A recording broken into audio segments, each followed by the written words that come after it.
हाय दोस्तों, आज से फिजिक्स का क्लास स्टार्ट करते हैं। क्लास 12 के लिए पहला चैप्टर का नाम है विद्युत आवेश तथा क्षेत्र। हम लोग बोर्ड लेवल से लेकर नीट लेवल तक इस चैप्टर को पढ़ेंगे। इस चैप्टर को नहीं, जितना आने वाला चैप्टर है सभी चैप्टर को इसी रेशियो में पढ़ेंगे, बोर्ड प्लस नीट। आज के दिन पहला चैप्टर से शुरू करते हैं, जिसका नाम है, पहला चैप्टर का नाम है विद्युत आवेश तथा क्षेत्र। क्या नाम है? विद्युत आवेश तथा क्षेत्र। इस चैप्टर का नाम है, पहला चैप्टर है विद्युत आवेश। इसको स्थिर वैद्युतिकी के अंतर्गत पढ़ते हैं, लेकिन पहला चैप्टर का हम लोग का नाम है विद्युत आवेश तथा क्षेत्र। चैप्टर स्टार्ट करने से पहले इसके बारे में एक बात डेमो दे देते हैं कि चैप्टर कहना क्या चाहता है और करवाना क्या चाहता है। विद्युत आवेश तथा क्षेत्र। क्षेत्र का मतलब समझ रहे हैं एरिया, और आवेश का मतलब समझ रहे हैं चार्ज। यानी कि चार्ज के द्वारा, यानी इस आवेश के द्वारा उत्पन्न क्षेत्र को विद्युत क्षेत्र कहा जाता है। इस आवेश के कारण उत्पन्न क्षेत्र ही विद्युत क्षेत्र कहलाता है। लेकिन आवेश क्या है? आवेश तो हमने बताया नहीं, बस आवेश नाम ही बोला। आवेश क्या है? आवेश पदार्थ का वह गुण है जिसके कारण पदार्थ विद्युत क्षेत्र तथा चुंबकीय क्षेत्र उत्पन्न कर सकता है। क्या बोला? आवेश पदार्थ का वह गुण है, लिख लीजिए, आवेश पदार्थ का वह गुण है जिसके कारण पदार्थ विद्युत क्षेत्र तथा चुंबकीय क्षेत्र को उत्पन्न कर सकता है। ठीक। चैप्टर में हम लोग आवेश से रिलेटेड क्षेत्र पढ़ेंगे, यानी कि विद्युत आवेश क्षेत्र को एकदम भली भांति से इस चैप्टर पर पूरा आवेश का ही मामला चलेगा। फिर आएगा कूलाम का नियम, फिर कूलाम का नियम पढ़ेंगे, फिर विद्युत द्विध्रुव भी आएगा, फिर आएगा विभव। इसी तरह करते करते हम लोग बल से लेके, यानी कूलाम के नियम से लेके द्विध्रुव तक पढ़ेंगे, लाइन बाय लाइन, जैसे एनसीईआरटी में दिया गया है पूरा उसी तरह का। और रह गया बात कि हम लोग बस थ्योरी थोड़ी करेंगे, क्वेश्चन भी तो करेंगे। तो इसलिए एक दिन थ्योरी और दूसरे दिन क्वेश्चन, एक दिन थ्योरी दूसरे दिन क्वेश्चन।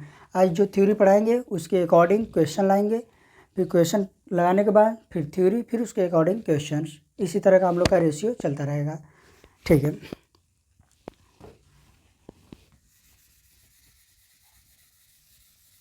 चैप्टर का नाम हेडिंग डाल लीजिए अपना चैप्टर। एक बात याद रख लीजिएगा कि आप स्क्रीनशॉट मत लीजिएगा। स्क्रीनशॉट का मतलब कहने का मतलब है कि जब भी आप मेरा ये वीडियो देख रहे होंगे या जब भी देखेंगे, तो बहुत लोग होते हैं ना कि क्लास सो के देख रहे हैं और बस स्क्रीनशॉट ले लिए कि बाद में लिख लेंगे। ऐसा मत कीजिएगा। आप जब भी क्लास देखिएगा कलम कॉपी लेके बैठिएगा। ठीक, ओके। आशा करते हैं कि आप यही करेंगे जो मैंने बताया। ठीक है, क्लास को स्टार्ट करते हैं। तो चैप्टर का नाम है विद्युत आवेश तथा क्षेत्र। इसके मतलब समझ आया कि क्षेत्र क्या है, विद्युत क्या है, आवेश क्या है। ओके, ठीक। लेकिन ये सब पढ़ने से पहले आप लोग प्रोटॉन के बारे में जानते होंगे, और इलेक्ट्रॉन के बारे में भी जानते होंगे, और न्यूट्रॉन के बारे में भी जानते होंगे। इन सभी पर बात किए बिना आवेश को समझना इम्पॉसिबल है, या बोल सकते हैं कि फीलिंग आएगा नहीं कि आवेश क्या है। तो प्रोटॉन क्या है, इलेक्ट्रॉन क्या है, न्यूट्रॉन क्या है, आप तो जानते होंगे। आप क्लास 7 से पढ़ रहे हैं, या बोल सके तो 5 से पढ़ रहे हैं, अभी तक पढ़ रहे हैं कि प्रोटॉन क्या है, इलेक्ट्रॉन क्या है और न्यूट्रॉन क्या है। लेकिन मैं यहाँ पर कुछ अलग बात बताना चाहता हूँ, क्योंकि ये क्वेश्चन में बार बार आएगा, इसलिए आपको दिक्कत ना आए, इसलिए मैं पहले से इसको बता दे रहा हूँ।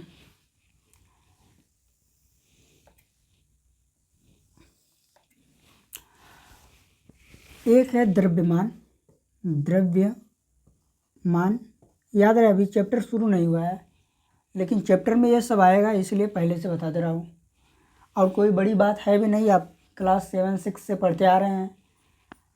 द्रव्यमान। और एक है आवेश। और एक है आवेश की मात्रा। आवेश की मात्रा। आप बोलेंगे कि यहाँ पर लिखें आवेश, यहाँ पर लिखें आवेश की मात्रा, मतलब क्या है तो आवेश ही।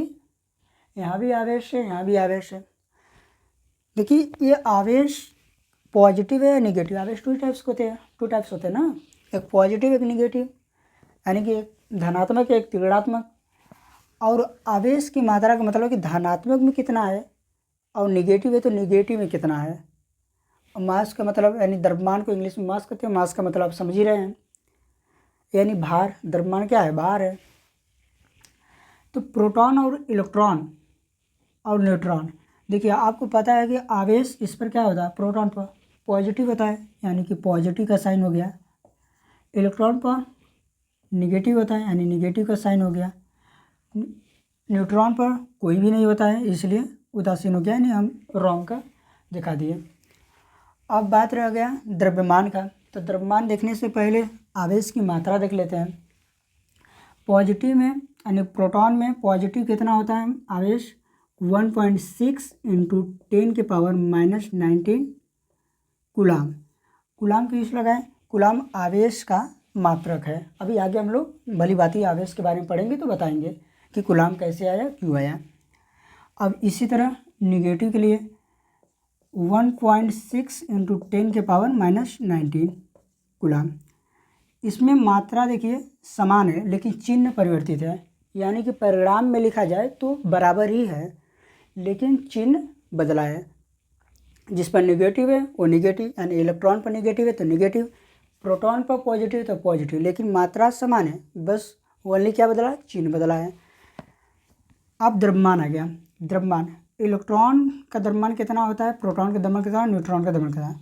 देखिए प्रोटॉन और न्यूट्रॉन का द्रव्यमान समान होता है। जैसे प्रोटॉन और इलेक्ट्रॉन का आवेश की मात्रा जो समान था ना, बस पॉजिटिव निगेटिव का मतलब था। तो प्रोटॉन का कितना मास होता है, 1.67 × 10⁻⁻27 kg। कितना है, 1.7 × 10⁻⁻27 kg। इसी तरह न्यूट्रॉन पर भी वही होगा, 1.67 × 10⁻⁻27 kg में है। और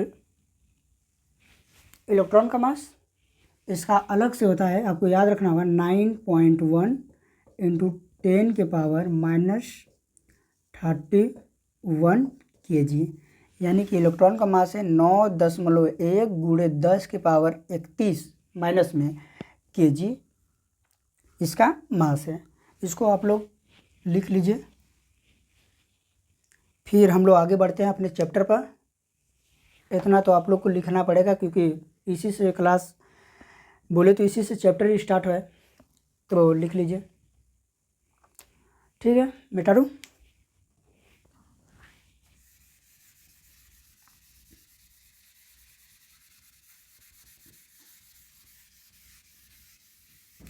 अब हेडिंग डाल लीजिए आवेश।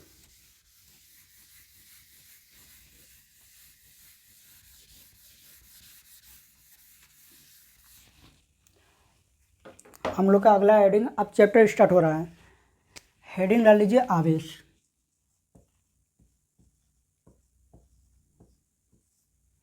आवेश, आवेश का परिभाषा लिखवा दें, बोल रहे हैं लिख लीजिए, क्योंकि क्या लिखे हम झूठ मूठ का, जब आपको भली बात ही आता ही है, बस बोल दे रहे हैं। अगर सो लीजिए क्योंकि मैं पहले बोल दिया हूँ, आप लोग लिख लिए हैं। आवेश पदार्थ का वह गुण है, लिखवा रहा हूँ, आवेश पदार्थ का वह गुण है जिसके कारण पदार्थ चुंबकीय क्षेत्र तथा विद्युत क्षेत्र उत्पन्न कर सकता है, उसको आवेश कहते हैं। ठीक। आवेश कितने प्रकार के होते हैं, प्रकार। आवेश के प्रकार कितने प्रकार होते हैं, 2 प्रकार के होते हैं। कौन कौन, पॉजिटिव नेगेटिव, यानी धनात्मक ऋणात्मक। तो पॉजिटिव और एक है नेगेटिव। दो प्रकार के आवेश होते हैं, एक पॉजिटिव होता है, एक नेगेटिव होता है। ठीक है,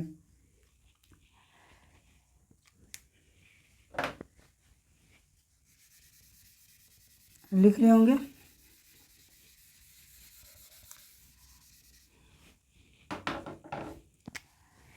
आवेश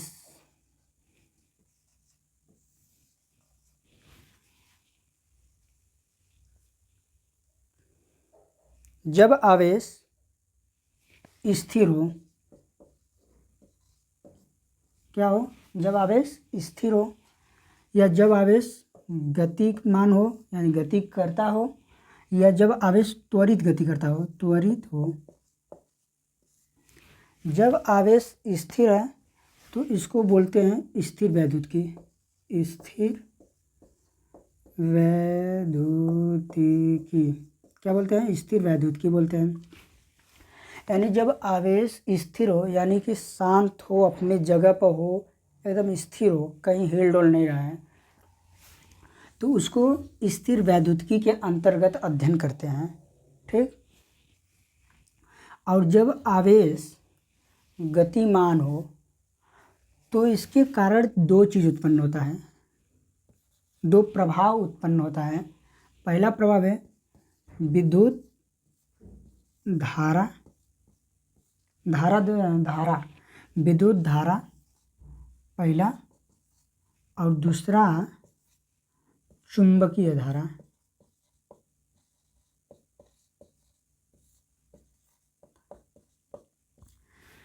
जब आवेश स्थिर हो तो इसको स्थिर वैद्युतिकी के अंतर्गत पढ़ते हैं।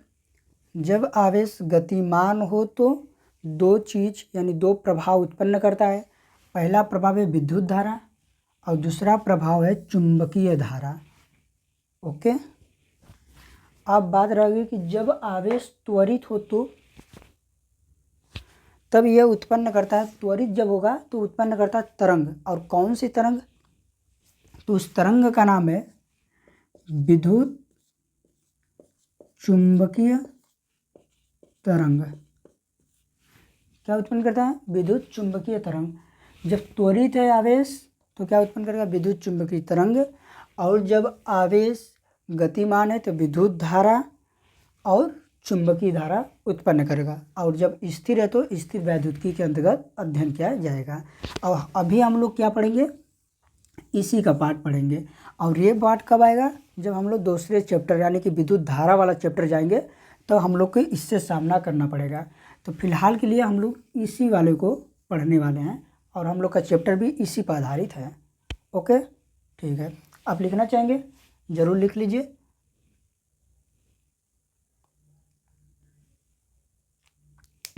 ठीक, अब हेडिंग डालिए आवेश के गुण। अभी नॉर्मल चल रहा है, अभी लेक्चर बढ़ते जाएगा, कठिनाइयाँ भी आती जाएगी इस चैप्टर में, क्योंकि इस चैप्टर में नीट में 2 से 3 सवाल पूछा जाता है और बोर्ड में 12 से 15 सवाल, 12 से 15 नंबर का सवाल पूछा जाता है। नंबर बोल रहा हूँ बोर्ड में, और नीट में यानी कि 2-3 क्वेश्चन तो आता ही है। तो याद रहे कि बोर्ड लेवल के साथ साथ हम लोग नीट लेवल को भी कवर कर रहे हैं और क्वेश्चन दिखाएंगे, तो आप समझ सकते हैं कि नीट लेवल का सच में है। जब PYQ भी करेंगे और आप ही बनाएंगे वो क्वेश्चन, इसलिए कर रहे हैं, थ्योरी ध्यान से पढ़िएगा। तो हेडिंग लिखिए आवेश के गुण। आवेश के गुण, कोई इंग्लिश में लिखना भी चाहेगा, लिख दे रहा हूँ, लिख नहीं रहा हूँ, बोल दे रहा हूँ। आवेश के गुण, फीचर्स ऑफ चार्ज। ठीक, कितने गुण होते हैं,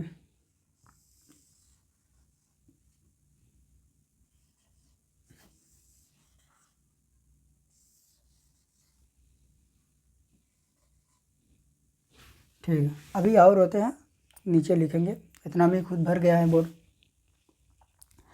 देखिए आवेश के गुण, पहला है, क्या लिखेंगे पहला, आवेश कितने प्रकार, दो प्रकार के, पॉजिटिव नेगेटिव। तो पहला गुण है कि जब दो समान प्रकृति के आवेश एक दूसरे के सामने आते हैं तो प्रतिकर्षण होता है। प्रतिकर्षण प्रतिकर्षण प्रतिकर्षण मतलब, प्रतिकर्षण का मतलब क्या है? अब देखें कभी कि जब चुंबक है, मान लीजिए चुंबक है, जब तोड़ दिया जाता है तो तोड़ने के बाद जब इसी साइड से सटाते हैं, जिस साइड से तोड़े हैं, जो दिशा सटाते हैं, वो सटता है? नहीं सटता है। क्यों? उसमें प्रतिकर्षण होने लगता है। और उसको बताएंगे जब चैप्टर हम पढ़ाएंगे कि चुंबक में क्या होता है। तो प्रतिकर्षण, प्रतिकर्षण का मतलब कि दूर फेंकना, एक दूसरे को हटा देना। ठीक। तब जब दो, पहला फीचर्स लिखिए, जब दो समान प्रकृति के, कितना समान, जब दो समान प्रकृति के आवेश आपस में एक दूसरे के सामने आते हैं तो वे एक दूसरे को प्रतिकर्षित कर देते हैं। ठीक, ओके। प्रतिकर्षण का मतलब समझ आ गया? दूर फेंक देना, एक दूसरे को ढकेल देना। और दूसरा, जब दो असमान प्रकृति के, क्या बोला हूँ? असमान। जब दो असमान प्रकृति के आवेश आपस में साथ आते हैं तो वे एक दूसरे को आकर्षित करते हैं। आकर्षित का मतलब मिलना चाहते हैं, यानी कि अट्रैक्टिव होते हैं, तो आकर्षित करते हैं। कब? जब दोनों असमान हो, यानी एक पॉजिटिव हो तो एक निगेटिव हो। और इसमें क्या था, ये पॉजिटिव है तो ये भी निगेटिव, ये भी पॉजिटिव, ये निगेटिव है तो ये भी निगेटिव। लेकिन इसमें क्या है, एक पॉजिटिव है तो एक निगेटिव है। इसमें क्या था, एक पॉजिटिव है, ये भी पॉजिटिव, ये निगेटिव तो ये भी निगेटिव, यानी समान। और ये देखिए असमान, एक पॉजिटिव और निगेटिव है, तो इसमें क्या होगा? आकर्षण। इसमें क्या होगा? प्रतिकर्षण। प्रतिकर्षण का मीनिंग समझ आ गया, आकर्षण का मतलब समझ आ गया। सॉरी, थोड़ा लाइट का इश्यू हो गया था इसलिए। ठीक है, जहाँ तक छोड़े थे वहीं से आगे बढ़ाते हैं। हाँ, ठीक ठीक ठीक ठीक ठीक। तो हम लोग क्या पढ़ रहे थे? आवेश के गुण पढ़ रहे थे। आवेश के गुण में हम लोग पहला गुण देख लिए थे कि प्रतिकर्षण कब होता है, और दूसरा गुण देख लिया आकर्षण कब होता है। आप लिख भी लिए होंगे, ठीक है। और तीसरा गुण है कि आवेश कैसी राशि है। कैसी राशि मतलब होता ना कि एक सदिश है, एक अदिश है, एक प्रदिश है। प्रदिश तक खैर आप लोग नहीं, ठीक है, बस अदिश सदिश जानते होंगे। तो आवेश उसमें से कैसा है, अदिश है या सदिश है? अदिश राशि है। क्या है? अदिश। आवेश अदिश राशि है। ठीक। अदिश में क्या होता है? परिमाण होता है, दिशा नहीं होता है। यानी कि आवेश में दिशा उषा नहीं है, परिमाण है। यानी कि 2 coulomb, 3 coulomb, 4 coulomb, 5 coulomb. Coulomb क्यों बोल रहे हैं? आवेश का मात्रक है। आवेश का मात्रक क्या है? मात्रक क्या है? कूलाम। कूलाम क्या है? कूलाम है मात्रक। क्या है? मात्रक। मात्रक। तो आवेश में ओनली, यानी सिर्फ दिशा नहीं है, दिशा तो है ही नहीं, केवल केवल परिमाण है, यानी कितना है, नंबर है। यानी कि 2 कूलाम, 3 कूलाम, -2 कूलाम, ऐसे कैसे है। ठीक। तो कैसा राशि है? अदिश राशि। 3 हो गया। ये कौन सा था? तीसरा गुण। चौथा गुण, आवेश कैसी है। आवेश क्या क्या है, मतलब कि इसको परिवर्तित किया जा सकता है या नहीं किया जा सकता है। आवेश सदैव संरक्षित है, मतलब आवेश को स्थानांतरित कर देंगे लेकिन जाएगा तो उतना। अब मान लीजिए मैं 2 कूलाम आपको आवेश दिया, ह्रास नहीं हुआ है, वही ना है, लॉस नहीं हुआ है। 2 कूलाम आपको दिया, आप उसको दे दिए, वो हमको दे दिया, है तो 2 ही कूलाम। ठीक। तो आवेश कैसी है? संरक्षित राशि है। संरक्षित। क्या है?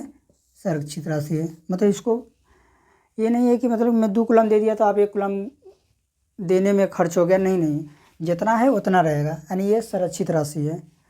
अच्छा ठीक है, आवेश को किसी को दे सकते हैं या नहीं? किसी को देने का मतलब है कि हम लोग यहाँ विद्युत का बात कर रहे हैं, यानी कि किसी चीज़ में, जैसे कि तार में आवेश बह रहा है, हाँ बह रहा है। इलेक्ट्रॉन प्रोटॉन क्या है? आवेश ही तो है एक तरह से।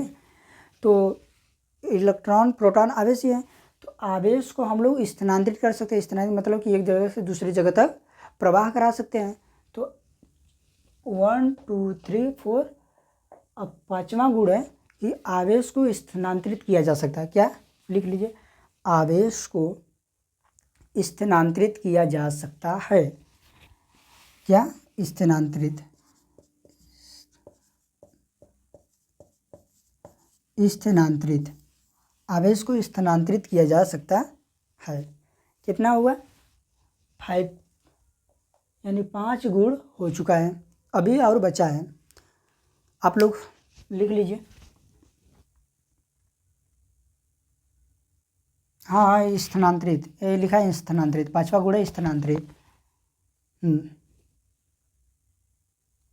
ठीक, इस पर किसी को दिक्कत है? समान, असमान, अदिश, संरक्षित, स्थानांतरित। ठीक, ओके, ठीक।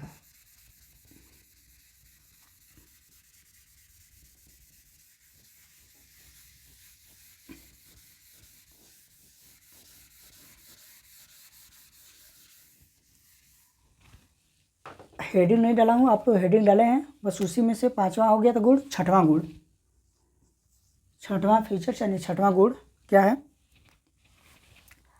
आवेश, वहाँ तक होगा स्थानांतरण तक, ठीक है। आवेश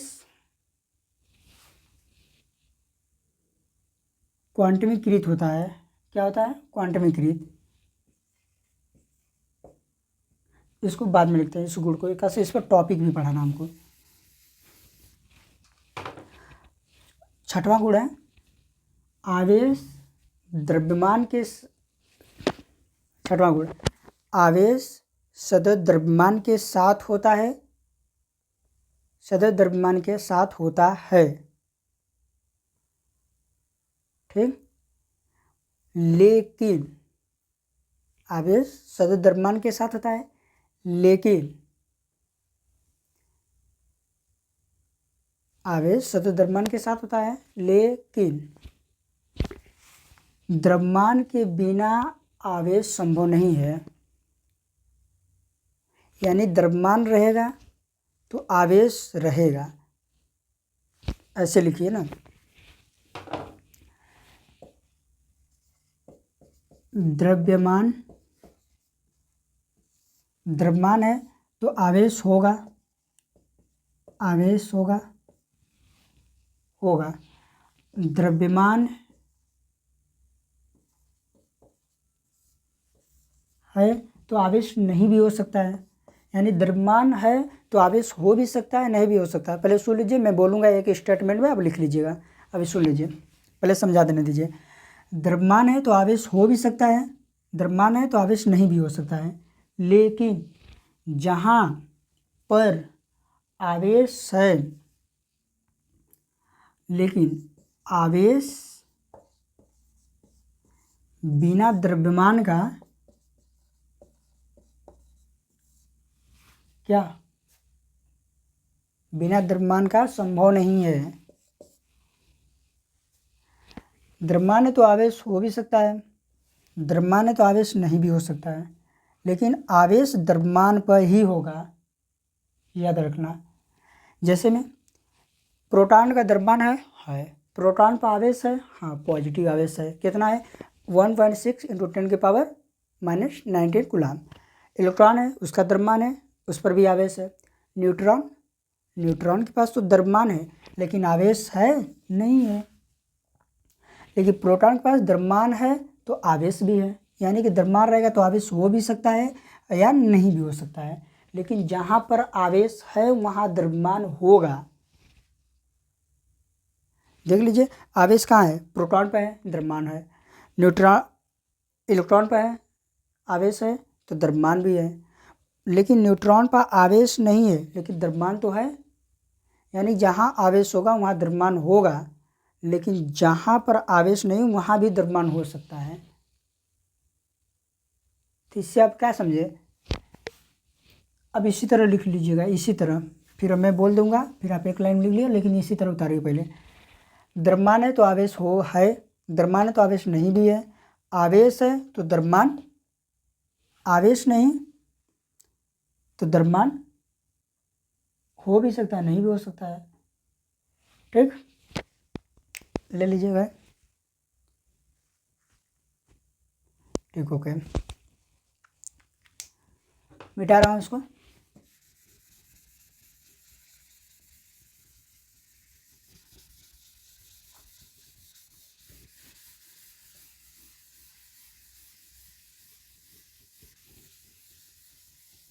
तो लिखिए, आवेश, छठवां गुण, आवेश सदैव द्रव्यमान के साथ होता है।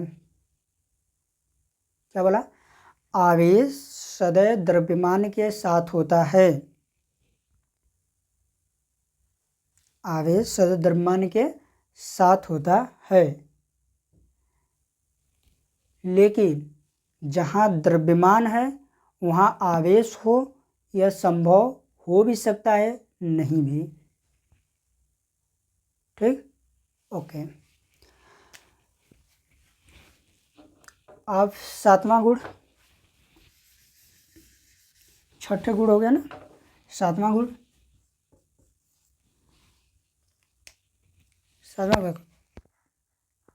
सातवां गुण, आवेश अपरिवर्तनीय राशि है। अपरिवर्तनीय लिख दीजिए, चाहे अपरिवर्ती राशि है। क्या है? आवेश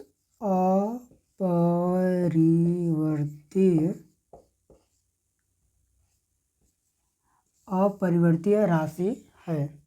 कैसी राशि है? अदिश राशि तो लिखवाए थे, लेकिन अपरिवर्ती भी राशि है।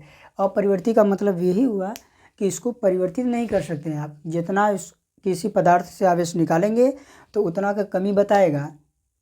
यानी 2 कूलाम निकाले हैं तो 2 ही कूलाम आपको देना पड़ेगा, या कहीं और दीजिए या कहीं और से कहीं और दीजिए। है तो संरक्षित है। तो कुल मिला जुला के मतलब कि यह परिवर्तीय राशि, अपरिवर्तीय राशि है, परिवर्ती राशि नहीं है। और आठवां है, आवेश क्वांटमीकृत होता है। क्या लिखा हूँ? इसको लिख दे रहा हूँ, आवेश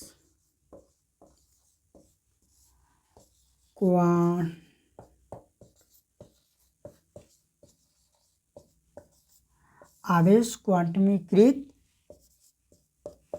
होता है।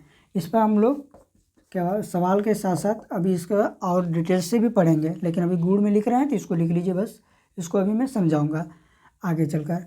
आवेश क्वांटमीकृत होता है। ठीक, ठीक, लिख लीजिए।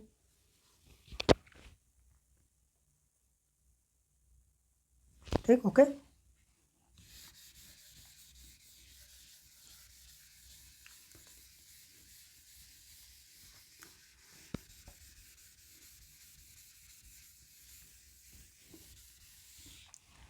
ठीक है, यहाँ तक हो गया।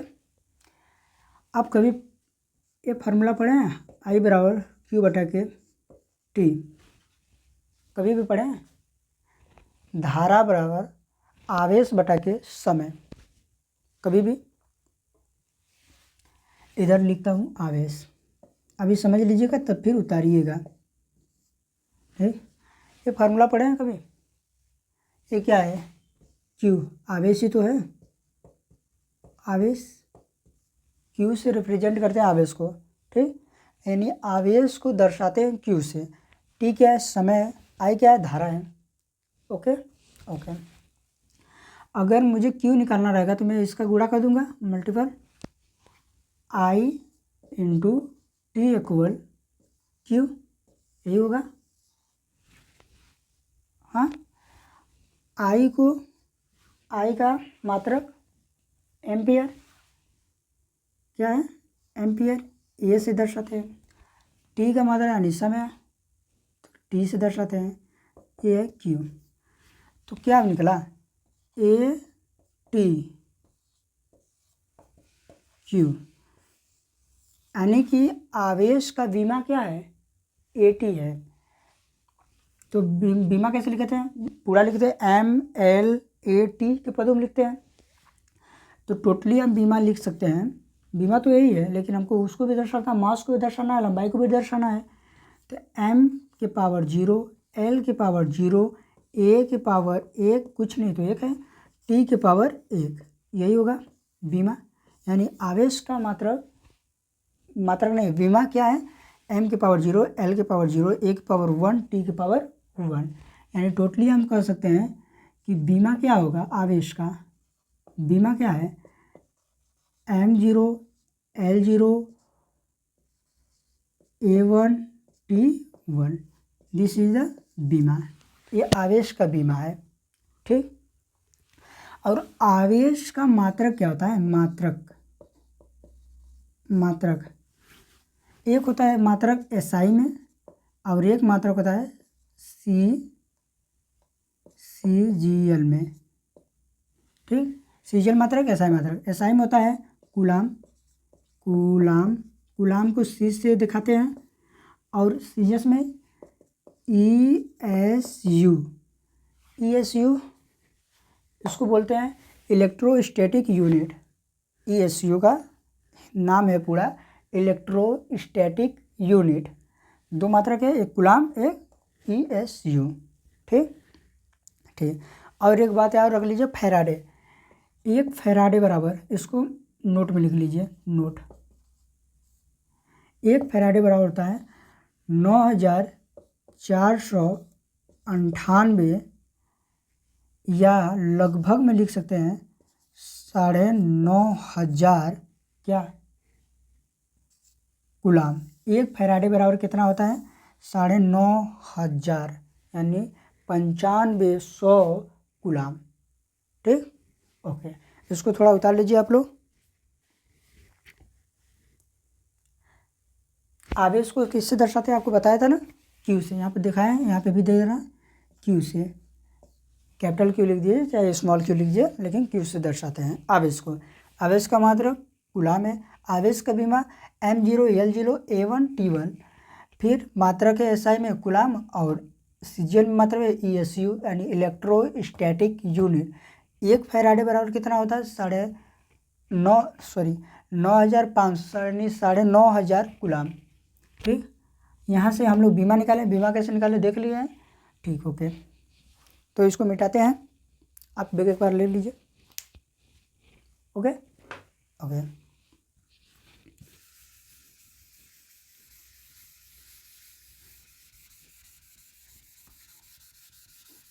हम लोग का अभी तक जितना भी समय हुआ होगा, आप लोग ध्यान दिए होंगे कि अभी तक तो आवेश पे ही बात चल रहा है। आवेश से भी दूर हटेंगे हम लोग। तो हमने बोला था कि हम लोग इस चैप्टर में आवेश पर विस्तार से पढ़ने वाले हैं। भगाने वाला तो काम होगा नहीं। क्यों नहीं होगा, क्योंकि हम बोर्ड लेवल के साथ साथ नेट लेवल का भी पढ़ा रहे हैं, और नेट लेवल का क्वेश्चन बनाने के लिए नेट लेवल का पढ़ना भी ज़रूरी है। यानी कि थ्योरी कंप्लीट करना होगा, और कंप्लीट करने के लिए आपको ध्यान से देखना होगा क्या, वीडियो, ठीक। तो आगे बढ़ते हैं। अब इसके अंतर्गत आएगा, एक आएगा कूलाम का नियम, जो आज हम लोग शुरू करेंगे। और आवेश पर बची है कुछ गिनी चुनी बातें अभी और भी, ठीक है। तो आवेश हमको ये बताएंगे, अभी तो क्वांटमीकृत आवेश में है ना, ठीक। मैंने बोला था आवेश का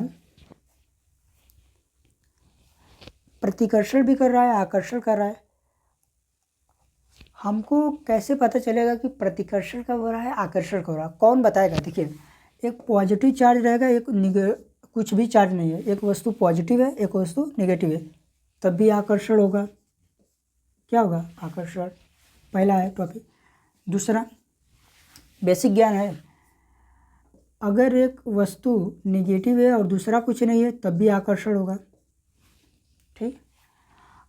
और तीसरा बात कि अगर एक वस्तु पॉजिटिव है और एक वस्तु निगेटिव है तब भी आकर्षण होगा। क्या समझे?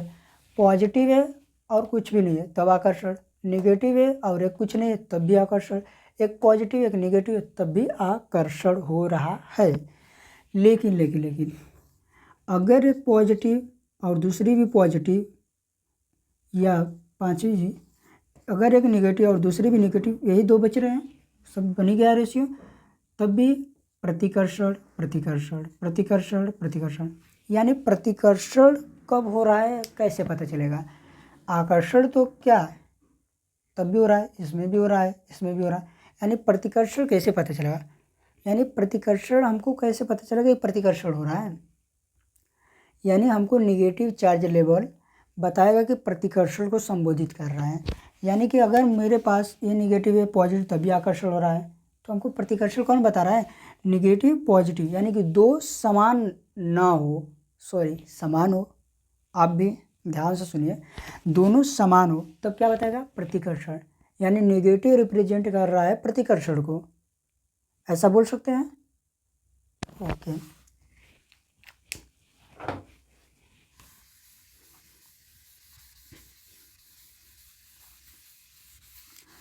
आवेश, मैं आपको बताया था कि इलेक्ट्रॉन पर आवेश कितना होता है, याद है आप लोग को? लिखा था। या प्रोटॉन पर आवेश कितना है, लिखा था।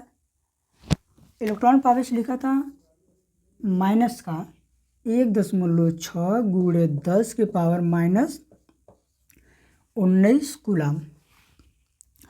देखो ना, ये जो है ना, ये सबसे कम आवेश है, सबसे कम इस विश्व में बोल सकते हैं, या पृथ्वी पर सबसे कम आवेश क्या है?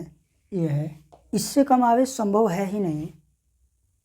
चाहे कोई भी पदार्थ हो, चाहे कोई भी धातु हो, जहाँ भी आवेश उपस्थित हो, इससे कम हो ही नहीं सकता।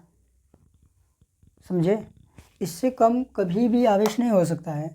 जितना एक इलेक्ट्रॉन पर आवेश होता है उससे कम कभी नहीं हो सकता है। समझे? अगर मैं कहूँ कि यहाँ पर लिख देता हूँ 20, कभी संभव है ही नहीं। यानी जब भी आएगा तो इससे बड़ा आएगा या इसके बराबर में आएगा, इससे नीचे नहीं आ सकता। यानी इससे छोटा तो नहीं आएगा, इसके इतना आएगा यानी बराबर में आएगा, या इससे ज़्यादा आएगा, ज़्यादा में कितना भी आ सकता है, उससे क्या मतलब। लेकिन इससे तो कम नीचे नहीं आएगा। किसी भी वस्तु पर, किसी भी पदार्थ पर, किसी भी धातु पर, किसी भी एनी जगह आवेश जब भी आएगा, आपको पता ना, बादलों से गर्जना आवेश है। ओके, ठीक, आप हेडिंग डाल लीजिए।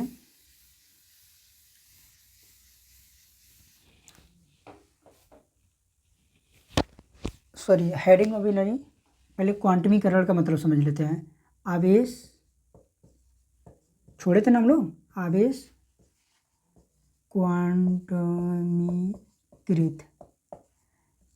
इसका एक फार्मूला होता है। आवेश क्वांटमीकृत का एक फार्मूला होता है, उस फार्मूला को लीजिए। Q बराबर N डॉट ई, Q बराबर N ई। Q क्या है आपको बताया? आवेश को किससे दर्शाते हैं? Q से। मात्रक क्या था? कूलाम, लेकिन दर्शाते क्या है आवेश से? Q से। तो क्या है? आवेश है। N क्या है? कोई संख्या है। E क्या है? एक इलेक्ट्रॉन पर आवेश कितना था, अभी बताया था। जितना पीछे पढ़ा दिया हूँ अब सब आएगा, रिपीटेड होगा। तो एक इलेक्ट्रॉन पर आवेश कितना था? यानी एक इलेक्ट्रॉन पर आवेश है 1.6 गुणे 10 के power minus 19 coulomb. Okay okay, सवाल में क्या पूछेगा? इस पर सवाल आएगा तो बोलेगा कि आवेश इतना है, तो हमको बताइए इतने आवेश पर कितने, ये क्या है? संख्या है। तो संख्या पूछेगा हमसे, या संख्या देखिए आवेश पूछेगा। ये तो फिक्स है ना, एक इलेक्ट्रॉन पर आवेश कितना है? इतना है। ओके, एक अगर पूछ दिया एक कूलाम आवेश पर कितने इलेक्ट्रॉन, तो क्या लिखेंगे? एक कूलाम आवेश हो जाएगा N इंटू ई का मान है 1.6 इंटू 10 के पावर माइनस डी कूलाम। इसको सॉल्व करके हम लोग को n निकल जाएगा। इस पर क्वेश्चन हम लोग करेंगे कल, लेकिन आज थ्योरी कंप्लीट कर लेते हैं। याद रखें, पूरा जब भी आइएगा पढ़ के आइएगा, यानी कल आइएगा तो पूरा का पूरा याद करके आइएगा। फार्मूला ये वाला याद करके इस पर हम लोग क्वेश्चन करेंगे कल। ओके, क्वांटम मैकेनिक्स का फार्मूला है ये Q बराबर NE।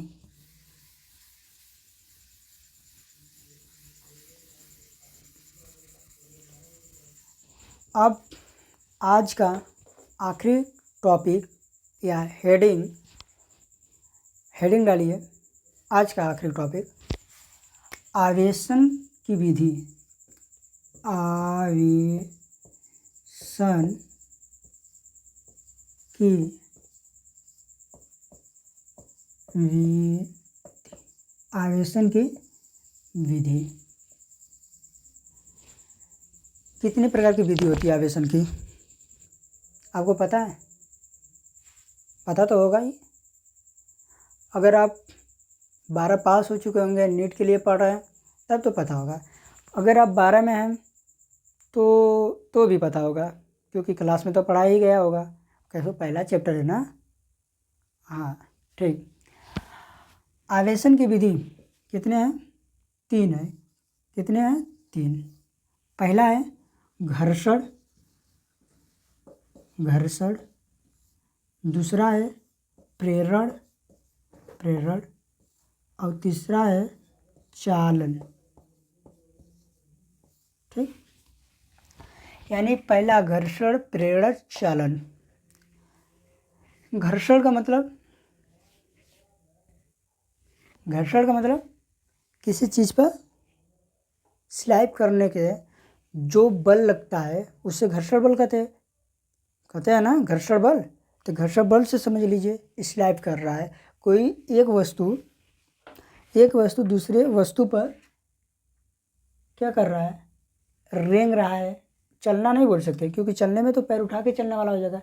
रेंगना बोल सकते हैं या स्लाइड बोल सकते हैं, स्मूथ या रफ जैसा भी हो, तो उसको क्या कहते हैं? घर्षण कहते हैं। और घर्षण पर जो बल लग रहा है, जो घर्षण कर चलने में जो हमको घर्षण बल लगा रहा है, उसे घर्षण बल कहते हैं। तो हम लोग को घर्षण बल अभी नहीं पढ़ना है, आएगा, बट अभी हम लोग को घर्षण को पढ़ना है। तो घर्षण के कारण हम लोग आवेश करेंगे। कभी देखें बाल, कभी भी, अभी 2 मिनट में तो टॉपिक को साइड रखते हैं।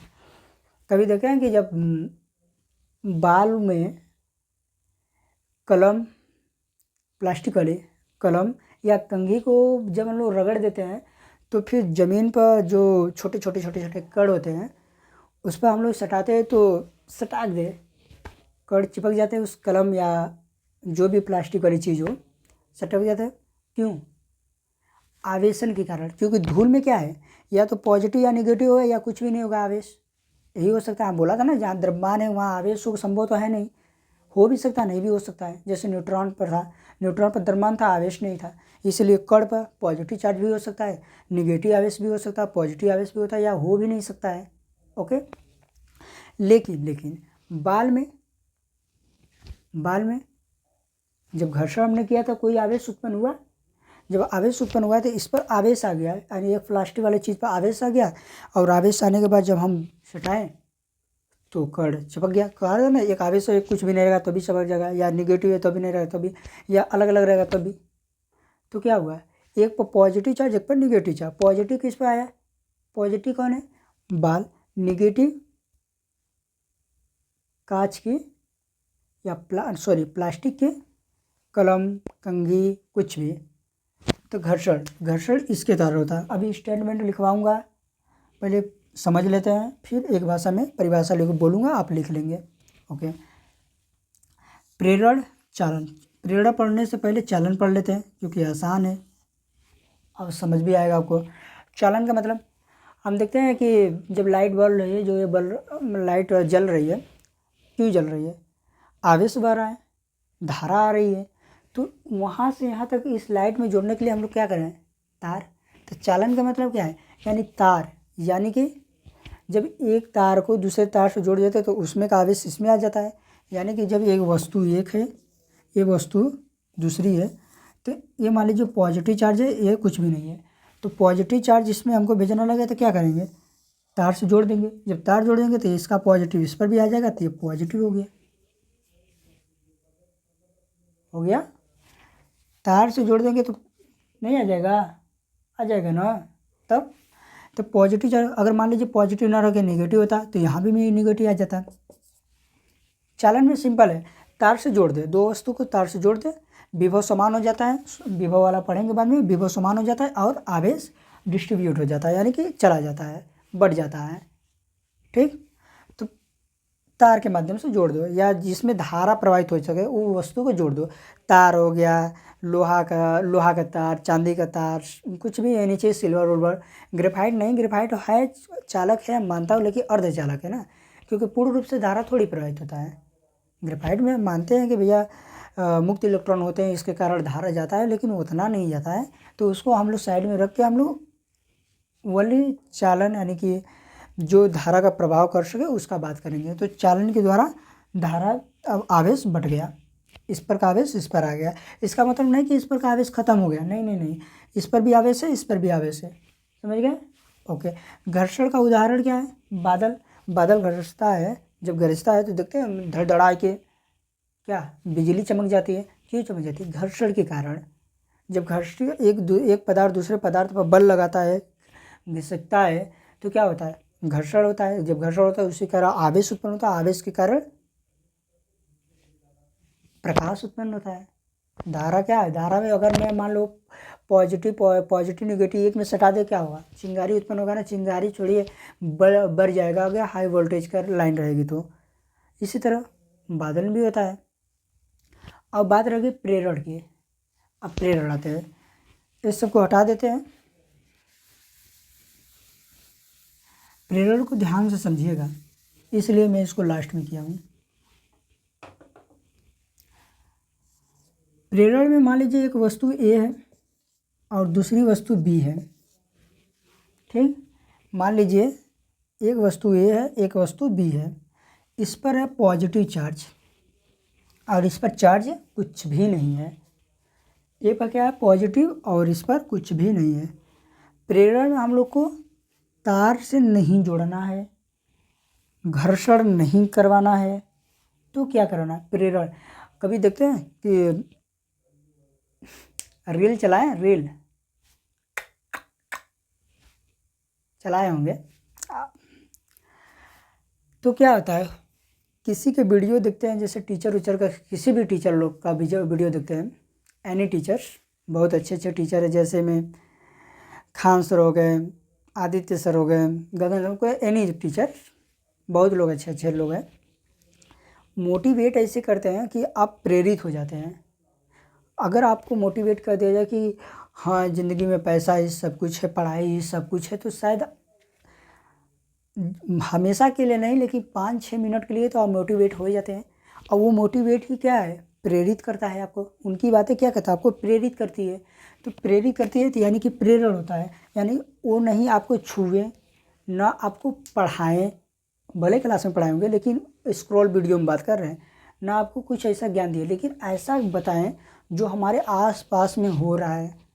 ऐसा ही ना बताएं, वास्तविकता पर आधारित हो, तो बताएं आप प्रेरित हो गए। अब प्रेरित होने के बाद भले 4-5 घंटे एक्स्ट्रा पड़ जाएंगे, लेकिन भले ही 1 हफ्ता 2 हफ्ता के बाद आप जैसे भी रहें, बट 5-6 मिनट के लिए तो प्रेरित हो ही जाएंगे। जब वीडियो आपको अच्छा लग जाए, आपके हिसाब से अच्छा लग जाए, आपके सोच विचार से मिलता जुलता हो, तो प्रेरित हो जाएंगे। उसी तरह कि ये वस्तु जब बी वस्तु के पास आता है, मान लीजिए यहाँ से चल के यहाँ आ गया,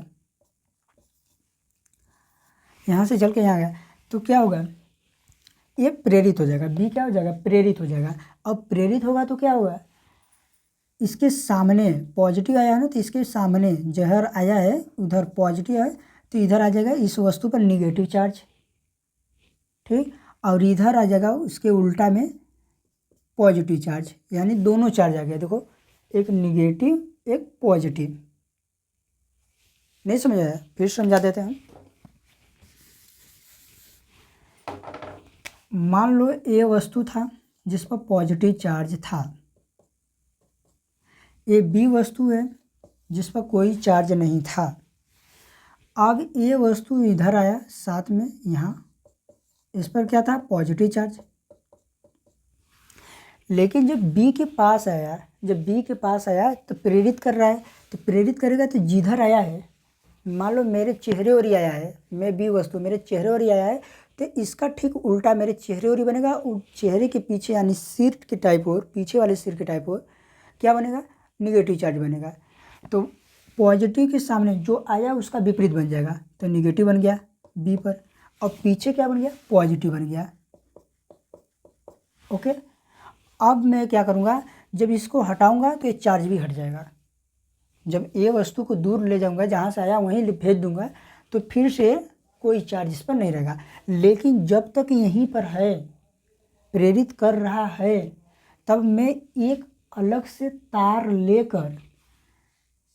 लेकर मैं भूमि में, यानी भूमि बोले तो पृथ्वी में लगा दूंगा।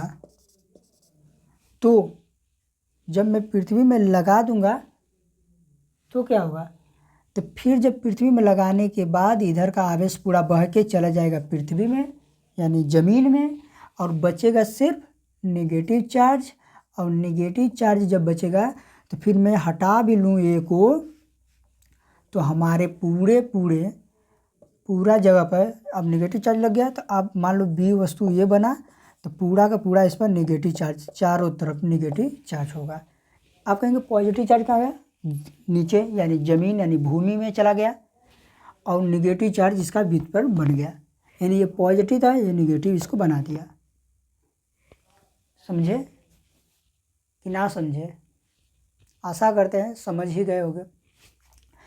अब रह गई बात कि सर आप तो बता दिए अपने भाषा में, हमको समझ भी आ गया, आप समझा भी दिए, लेकिन लिखेंगे कैसे? आप तो उतना लिखवा नहीं रहे हैं, लिखेंगे कैसे? तो देखो भाई, मैं अभी इसको तो लिखवाऊंगा क्योंकि इसको लिखवाना ज़रूरी भी है, लेकिन मैं आपको ये ज़रूर कहूँगा कि आप ध्यान से लेक्चर देखिए और अपने आप से, अपने दिल दिमाग से नोट बनाइए। सच कह रहा हूँ, मेरी परिभाषा बोलने से लिखने से कुछ नहीं होगा। आपको समझ में आ रहा है ना, बस इतना ही ज़रूरी है। लेकिन आप जब समझ ले रहे हैं तो अपने आप से बना लीजिए, और जहाँ डाउट है आप कमेंट कर लीजिए, मैं पर्सनली आपका कमेंट देखूँगा। ओके, ठीक है, तब यहीं तक इसको समाप्त करते हैं। कल इसका अभी परिभाषा लिखवाना है क्योंकि इसको लिखवाना ज़रूरी है। मैं जानता हूँ जहाँ ज़रूरी वहाँ लिखवाऊँगा, लेकिन जहाँ आसान है, अब आवेश, अब बोलो आवेश क्या है, तब मैं अब बोलने जाऊँ कि पदार्थ का वह गुण जो चुंबकीय धारा था, चुंबकीय धारा उत्पन्न कर सकता है, उसको आवेश कहते हैं? नहीं ना। तो सोचो, मतलब जहाँ लिखवाने योग्य है मैं लिखवाऊँगा, लेकिन जहाँ नहीं लिखवाने लगे वहाँ आपको लगता है कि हाँ लिखना ज़रूरी है, तो अपनी भाषा में अपने बातों विचारों से लिख लीजिए ना। ना समझ में आए तो बताइए, मैं दोबारा से बता दूँगा, लेकिन छोटी छोटी बातों को अपने हिसाब से लिख लीजिए। अपने हिसाब से लिखेंगे आपको ही अच्छा होगा, रिवीजन में भी, क्वेश्चन लगाने में भी, क्वेश्चन समझने में भी, हर एक चीज़ में। तो आज की क्लास इतना ही रहते हैं। कल डे 2 होगा, यानी आज डे 1 है, तो कल आइएगा सुबह 6 बजे, फिर मिलेंगे यहीं पर इसी अंदाज में आपके संग। Thank you, tata, bye bye.